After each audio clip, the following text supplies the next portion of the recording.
ठाकुर सुखविंदर सिंह सुक्खू नदौन विधानसभा क्षेत्र के दौरे पर थे। इस दौरान मुख्यमंत्री ठाकुर सुखविंदर सिंह सुक्खू ने विश्राम गृह में लोगों की समस्याएं सुनी। मुख्यमंत्री ने समस्याओं का मौके पर ही समाधान किया। इस दौरान मुख्यमंत्री ठाकुर सुखविंदर सिंह सुक्खू ने कांग्रेस कार्यकर्ताओं के साथ बैठक भी की। इस बीच पत्रकारों से बातचीत करते हुए मुख्यमंत्री ने बागी विधायकों पर जमकर निशाना साधा। उन्होंने कहा कि बागी विधायकों की सच्चाई जनता के सामने आनी चाहिए। मुख्यमंत्री ने कहा कि बागी विधायकों को 15-15 करोड़ रुपए में खरीदा गया था। उनके नेता को कितना पैसा मिला, इसकी जांच की जा रही है। बात है ना, और चीज़ें भी पता लगेगी। और जो चीज़ है वो तो लोगों के सामने है और इसमें कौन सी दो राय है। वो तो 15 करोड़ तो विधायकों ने लिया, उनके सरगनों ने ज़्यादा लिए होंगे, तो इसमें कोई दो राय नहीं है। मैं ये कह सकता हूँ कि 14 महीने पहले जो जनता के वोट से चुनकर आते हैं और 14 महीने में जो अपना ईमान बेच देते हैं, अपने को बिकाऊ कर देते हैं, उन लोगों वो ऐसे तो छोड़ नहीं सकते। सारे कार्य किए हुए थे उनके, तो कोई ना कोई उसमें धन का तो है। वो तो हम भी इन्वेस्टिगेशन कर रहे हैं, हमारे पास तथ्य भी आ रहे हैं, तो ठीक है, वो तो अच्छी बात है।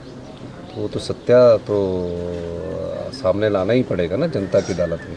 राजनीति में एक बात बड़ी स्पष्टता से होनी चाहिए। राजनीति में हमेशा ये नहीं सोचना चाहिए कि हमने अभी जनता से वोट ले लिए हैं और हमारे इतने पैसे खर्च हुए हैं, इन पैसों के अलावा हम अपना वोट बदल दें और उसके बाद हम अपने आप को राजनीतिक मंडी में रोक दें।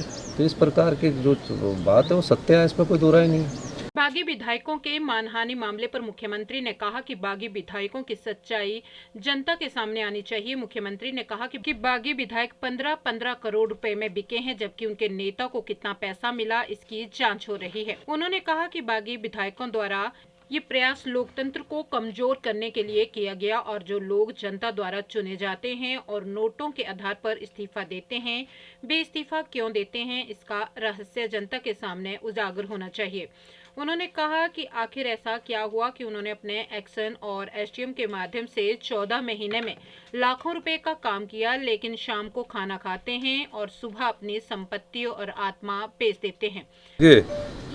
मैं ये जानता हूँ कि ये लोकतंत्र को कमज़ोर करने की कोशिश है। जो लोग जनता के वोट पर चुनकर आते हैं और जनता के वोट के चुनने के बाद नोट के दम पर विधायकी से इस्तीफा देते हैं, वो क्यों देते हैं?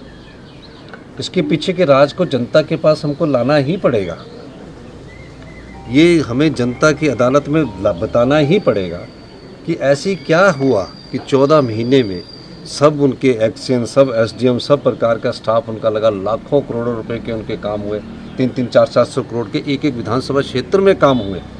फिर ऐसा क्या कारण हुआ कि एक शाम आप हमारे साथ डिनर करते हैं और अगली सुबह जाकर आपकी जिस धनात्मा को बदल देते हैं, अंतरात्मा नहीं कहूँगा मैं, वो इसको धनात्मा कहूँगा, धनात्मा को बदल देते हैं, तो कोई ना कोई कारण होगा।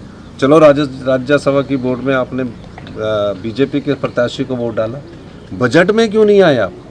आपको बजट में आना चाहिए था। बजट जनता से जुड़े हुए था, लोगों के लिए था।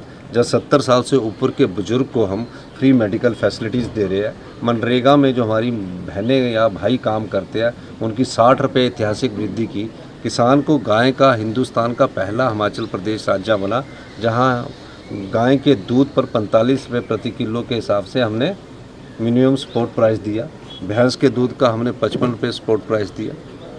क्या हमने 1500 रुपये अपनी बहनों को दिया, ओल्ड पेंशन स्कीम दी। कौन सी ऐसी योजना नहीं है जिसको हमने जनता के हित के लिए नहीं लाया? विधवा बहनों के बच्चों को 27 साल तक की पढ़ाई का खर्चा हमारी सरकार उठाएगी। ये सब योजनाएं तो 15 महीने के भीतर लाएगी।